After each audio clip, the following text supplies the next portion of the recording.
The town of Blackwood had its secrets, buried deep in the roots of its dense forests and abandoned roads. Among them was the cruel fate of a young girl named Evelyn Monroe. She was a quiet soul, lost in books and dreams, working late shifts at the local library to support her ailing mother. But fate had something far darker in store for her. One fateful autumn evening, as the mist curled through the narrow streets, Evelyn took her usual path home, a shortcut through the woods. The trees loomed like silent witnesses as shadows moved among them. Then, the world erupted into chaos. 5 men, known for their dark deeds, emerged from the darkness. They dragged her deeper into the forest, muffling her screams as they stripped away her innocence and her life. The wind carried the last echoes of her cries before silence reclaimed the night. Her body was never found. The town spoke in hushed whispers, but no one dared to search too deep. And the murderers, believing themselves invincible, returned to their lives as if nothing had happened. But Evelyn's spirit did not rest. Days passed, then weeks. Then the hauntings began. It started with Richard, the leader. One night, he awoke to the sound of scratching, faint, deliberate. It came from within his walls. As he reached for his bedside lamp, the bulb flickered and shattered, plunging the room into darkness. He felt a cold breath on his neck. A whisper followed, soft and venomous. "Did you think I would forget?" He turned, but the room was empty, or so he thought. From the corner of his eye, he saw her. A figure with tangled hair, her pale, broken body still marked by the brutality of that night. Then she lunged. The next morning, Richard was found in his bed, his limbs grotesquely twisted, his face frozen in an expression of unspeakable terror. The others dismissed it as an accident. But soon, Daniel met a similar fate. He was found drowned in his bathtub, though there was no water. His fingers were scraped raw, as if he had fought to claw his way out of an unseen force pulling him under. Michael, the cruelest of them all, met his end in his own workshop.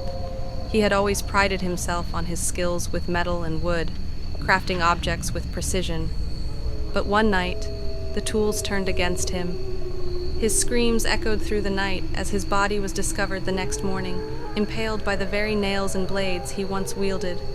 Terrified, the last 2 men, Samuel and Thomas, tried to flee the town. They drove into the night, desperate to escape. But Evelyn's spirit was relentless. As they raced down the highway, a figure appeared in the middle of the road, the same battered girl they had left for dead. The car swerved violently. The vehicle flipped, metal screeching as it tumbled into the ravine below. When the wreckage was found, both men were missing. But in the trees above, strange marks were discovered, fingernail scratches gouged into the bark, as if something had crawled its way out of the wreckage. Samuel's body was found weeks later, his eyes wide, his mouth filled with dirt as if he had been buried alive and tried to claw his way free. But Thomas was the last. He sought refuge in a church, believing holy ground would protect him. He prayed, begged for forgiveness, clutching a cross in trembling hands. But Evelyn had never been one for mercy. As the priest left him alone in the candlelit church, the air grew heavy. The candles flickered and died one by one. A whisper curled through the air, laced with cold fury. "You cannot escape." The last thing Thomas saw was her face, inches from his own, her hollow eyes staring into his soul. The bells tolled their last chime. The next morning he was found hanging from the rafters, his body swaying as if the wind carried his final punishment. With her murderers gone, Evelyn felt the pull of the afterlife. But her path was not to heaven. Her vengeance had stained her soul, dragging her toward the depths of hell. Yet, as she stepped into the infernal flames, she did not weep. She did not scream. Instead, she smiled. Justice had been served, and in the burning abyss, she found her salvation. Blackwood was a town shrouded in misery, a place where the past bled into the present, tainting every cobblestone and every whisper carried by the wind. At its heart was a tragedy, A name spoken in hushed tones, Evelyn Monroe. She had been a bright light in the darkness, but that light had been violently extinguished one fateful night when 5 men dragged her into the woods, leaving her lifeless body to rot beneath the ancient trees. They thought their crime was buried with her, but the dead never forget. It began subtly, whispers in the night, shadows stretching where no light fell, cold spots that turned homes into icy tombs. Then the deaths started. Richard, the ringleader of Evelyn's tormentors, was the first to go. He awoke one night to the sound of rattling chains, the same chains they had used to bind Evelyn as she begged for mercy. His bedroom lights flickered violently, the walls dripped with a dark, pulsing fluid. Then he saw her, Evelyn, broken and bloodied, her hollow eyes locked onto his. Before he could scream, his body contorted, bones snapping as an unseen force twisted him into a grotesque shape.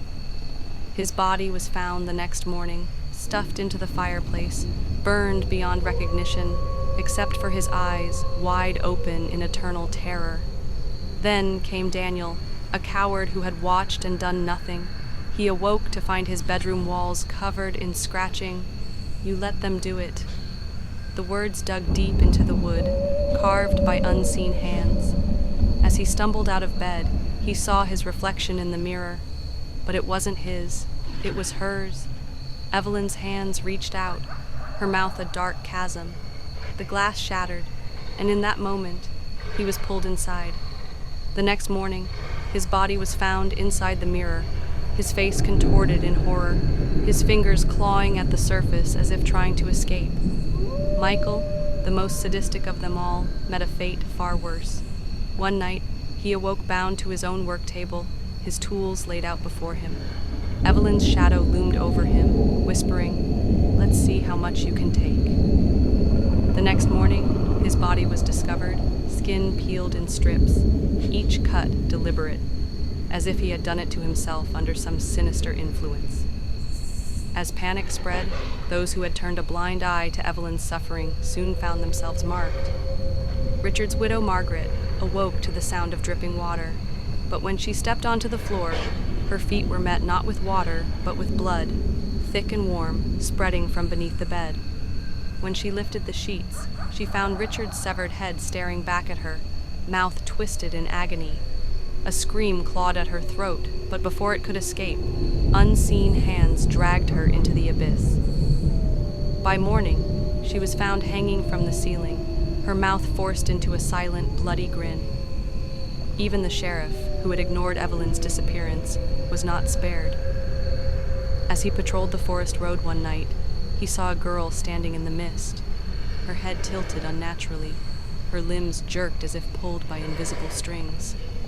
The air around him turned thick, suffocating. "You did nothing," she whispered.